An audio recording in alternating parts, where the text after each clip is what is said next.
অনেকের মুখে বলতে শুনি কি মায়েদের কষ্ট শুধু মেয়েরাই বুঝে। আসলে কি সত্যি? আমার তো মনে হয় না। ছেলে হোক বা মেয়ে, যে মাকে ভালোবাসে সে সবসময় মাকে ভালোবাসে। আসলে জেন্ডার বলে কোনো কথা নাই। ভালোবাসাটাই হচ্ছে আসসালামু আলাইকুম সবাইকে, কি অবস্থা সবার? মায়ের সাথে টুকটাক হাতে হেল্প করলাম, আজকে কাজে সহযোগিতা করে দিলাম এবং কি করলাম সেটা আজকে আপনাদের সাথে শেয়ার করব। আচ্ছা, আগেকার দিনে আমাদের মায়েদের যে কত কষ্ট ছিল, কত সংগ্রামে জীবন কাটিয়েছে আপনারা কি জানেন? এখনকার জামানায় তো ভাবতেই অবাক লাগে। আগেকার জীবন কিন্তু এখনকার মধ্যে এত সহজ ছিল না, প্রযুক্তি ছিল না কোনো বিদ্যুৎ। তবুও তারা হাসি মুখে সবকিছু সামলে নিতেন। পরিবারের জন্য, সন্তানের জন্য সবকিছু ত্যাগ করতেন। মায়ের হাতে হাতে কাজ করার ফাঁকে ফাঁকে আমি একটা ছোট্ট চুলা বানিয়েছিলাম, সেটারও কাজ করতেছি। মাকে আমি রোজ সকালবেলা দেখতাম দূরে পানি নিয়ে আসতে যেত সেই নদীতে, সারাদিনে সেই পানি দিয়ে রান্না। আচ্ছা, আপনার মারা কেউ যেত নদীর থেকে পানি নিয়ে এসে রান্না করার জন্য? আমার মা কিন্তু যেত। আমরা কিন্তু আগে নদীর পানি দিয়ে রান্না করতাম। কনকনে শীতের মধ্যে কিন্তু চলে যেত নদীর কূলে পানি নিয়ে আসতে। কখনোই কিন্তু তাদের কোনো বাধায় থামায় রাখতে পারেনি। এই যে দেখুন, যেমন আমার বড়মা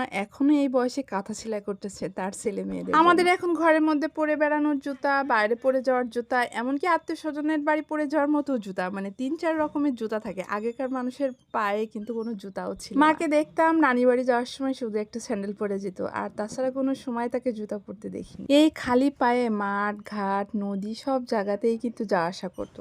আপনাদের কি মনে আছে? আমার কিন্তু এই সমস্ত কথা সবই মনে আছে। আমার কেন জানি না, আমি এই দিনগুলো কখনোই ভুলতে পারি না। আগেকার দিনে কিন্তু ফ্যানও ছিল না, তাই না? ফ্রিজ ছিল না, গ্যাসের সুবিধা ছিল না, তবুও মাই ছিলেন ঘরের সবচেয়ে বড়। যদি ছোটবেলায় অসুস্থ হইতাম, মা সারাটা রাত যেই সেবা করতো। দেখুন না, এই যে ভোর সকালে উঠে কোথা থেকে মাটি নিয়ে এসে বড় একটা চুলা বানানো হয়েছে ধান সিদ্ধ করার জন্য, আমাদের জন্য, আমাদের স্বপ্নের জন্য, স্বপ্ন পূরণের জন্য, আমরা যাতে একটু ভালো থাকি তার জন্য মার এত আহারে কতই না কষ্ট করে। আর এখনকার মানুষ দেখেন, একটু পানি ঢেলে খাবে সেইটুকুতেও মনে হয় তাদের কষ্ট হয়, তাই না? এখনকার মানুষ কি পারবে বলুন, যে দূর থেকে মাটি টেনে নিয়ে আসে এত বড় একটা চুলা বানাইতে? কখনোই পারবে না। কত কথা শোনাই দিবে। আমরা এখন কত রকমের সুযোগ সুবিধায় বড় হচ্ছি, তাই না? বিদ্যুৎ, গ্যাস, মোবাইল, বাজারের প্রস্তুত খাবার, এসব কিছু তখন কিছুই ছিল না, কিন্তু মায়েদের মন ছিল শক্ত। মায়েরা চাইলে সব কিছু বানিয়ে দিত। মায়েদের ছিল অফুরান্ত ভালোবাসা। তারা জানতেন কষ্টই জীবন, আর সেই কষ্টের মধ্য দিয়ে পরম আদরে ভালোবাসায় আমাদের বড় করেছে, তাই না?